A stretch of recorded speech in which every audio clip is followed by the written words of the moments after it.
आज आप यहाँ पे आए, नगरगन जोन में आए हुए, अपनी उम्मीदवारी अर्ज यहाँ पे दाखिल किया, आपको फॉर्म भी मिल गया है, किस तरह का आपके क्या कहना चाहेंगे आप? देखिए, जिस प्रकार से नागपुर शहर कांग्रेस ने अनुकूल वातावरण को देखते हुए जिस प्रकार से हमारे इस पूर्व नागपुर के प्रभाग 25 में हमने चारों टिकट जो है कांग्रेस के अच्छे योग्य उम्मीदवारों को दी है, मुझे निश्चित विश्वास है कि जनता के जो लोकल विषय है उनको लेकर अगर हम आगे जाएंगे तो निश्चित प्रभाग 25 पूर्व नागपुर में ये जो बताया जा रहा है बोगस विकास, उसकी हम पोल खोल करेंगे और निश्चित हमारे प्रभाग 25 पार्टी और भांडेवाड़ी परिसर से हम लोग चारों उम्मीदवार कांग्रेस की विजयी होंगे। आज हमें यह विश्वास है। नगर सेवक के तौर पर अगर आप चुन के आते हैं तो किस तरह का आपका एजेंडा रहने वाला है? देखिए, नगर सेवक चुनकर आने के बाद हमारा पहला एजेंडा है कि प्रभाग में जो बेसिक समस्या है जिसको हम मूलभूत सुविधाएं कहते हैं, मूलभूत सुविधा जनता के लिए, नागरिकों के लिए उपलब्ध कराना, ये हमारी नैतिक यानी जवाबदारी है। क्योंकि आज भी हमारे प्रभाग 25 में 75% भाग में 75 से 80% भाग में सीवर लाइन नहीं है। स्मार्ट सिटी नाम का जो पहला प्रकल्प हमारे पूर्व नागपुर के इसी पार्टी भांडेवाड़ी क्षेत्र में नियोजित किया गया है, आज भी ये 10 सालों में स्मार्ट सिटी का 10% काम नहीं हुआ है।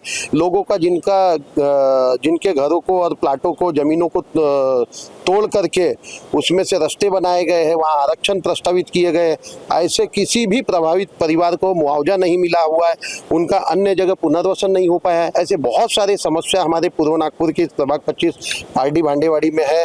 हम निश्चित इस पूनापुर परिसर का विकास करेंगे और बेसिक समस्या जनता के लिए उपलब्ध कराएंगे। आज हमारे पूर्व नागपुर के इसी पार्टी भवन नगर में जो है भवानी माता मंदिर, जो कोराड़ी के बाद दूसरे नंबर का बड़ा मंदिर है, और उस मंदिर परिसर में सुविधाएं न होना और केवल कागजों पे विकास होना, ये कहीं ना कहीं चिंता वाली बात है। हम उसको हमारे नलिनीताई मोडगरे, हमारी मंजूषाताई वैद्य और हमारे श्रीकांत जी कैकाड़े, हम चारों उम्मीदवार आपस में बिल्कुल पूरी ताकत के साथ मिलकर इस प्रभाग में विजय हासिल करेंगे। और मुझे विश्वास है कि नागपुर शहर में पहला खाता आज से ही अगर शुरुआत होता है तो प्रभाग 25 पार्टी से चारों नगर सेवक विनिंग के रूप में आप लोगों को दिखेंगे। एक कड़ी टक्कर जो दिखाई दे रही है भाजपा की, इसमें शिवसेना की, इसमें आप किस तरह से देखते हो उसको?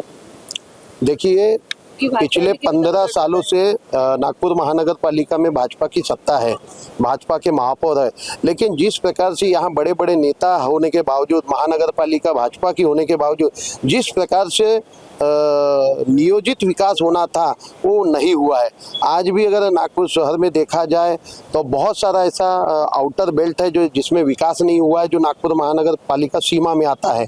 और आज स्मार्ट सिटी की ये जो बात कर रहे हैं, आज 10 सालों में 10 से 15% का काम स्मार्ट सिटी में नहीं होता, तो कहीं ना कहीं हमारे शहर के लिए दुर्भाग्य की बात है कि स्मार्ट सिटी का शहर हम एक और बोलते हैं। आज वहाँ पर सीवर लाइन जैसी जो बेसिक समस्या है उसका समाधान 40 सालों से प्रभाग पार्टी भांडेवाड़ी पूनापुर में नहीं होता। ये कहीं ना कहीं बड़े नेताओं को आईना दिखाने वाली बात है। सर, अक्सर अभी जितने भी लोगों का हमने इंटरव्यू लिया है तो मैक्सिमम लोगों का, जनता का कहना है कि एक बार नगर सेवक चुन के आने के बाद वो 5 साल तक परिसर में दिखाई नहीं देता है। तो क्या ऐसी सिचुएशन आपके भी प्रभाग में दिखेगी कि सिर्फ बोल बच्चन वाली चीजें ही तक ही सीमित रह गई है बात? देखिए, हम इसके पहले नगर सेवक नहीं थे, लेकिन आज लगभग 22 साल से हम लोग जो है राजकारण में समाज हित का काम करने वाले लोग हैं।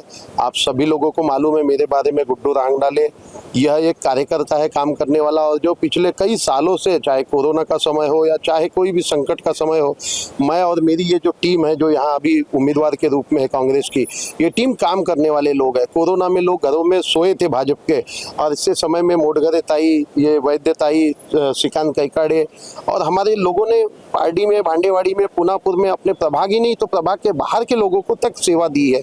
तो हमें ऐसा लगता है कि वो 5 साल वाले वो अलग है जो गायब रहते हैं, हम तो 365 दिन जो है काम करने वाले लोग हैं। निश्चित हमें जनता का यही जो काम का देखने का रवैया है वही चुनकर देगा। जो 9 साल 23 साल का नारा दिया जा रहा है भाजपा की ओर से, तो आप इससे क्या कहना चाहेंगे? इन 9 सालों में किस तरह का उन्होंने विकास किया? देखिए, 9 सालों में इन्होंने केवल टाइम पास किया है, जब भी कार्यकर्ताओं के चुनाव आते हैं तो ये कोई ना कोई ओबीसी का बहाना सुप्रीम कोर्ट में प्रलंबित है, ये बहाने कर करके कार्यकर्ताओं को घुमाने का काम करते हैं। और अभी भी आपने देखा होगा कि जिस प्रकार से भाजपा में बाहरी लोगों को महत्व दिया गया है, निष्ठावान लोगों को कहीं ना कहीं यानी नज़रअंदाज किया जा रहा है, तो कहीं ना कहीं भाजपा के जो 9 साल बेमिसाल यही है कि दूसरे की पार्टियों को तोड़ो और अपने पार्टियों में शामिल करो और अपने कार्यकर्ताओं को सतरंजी झटकने के लिए रखो। ये 9 साल बेमिसाल।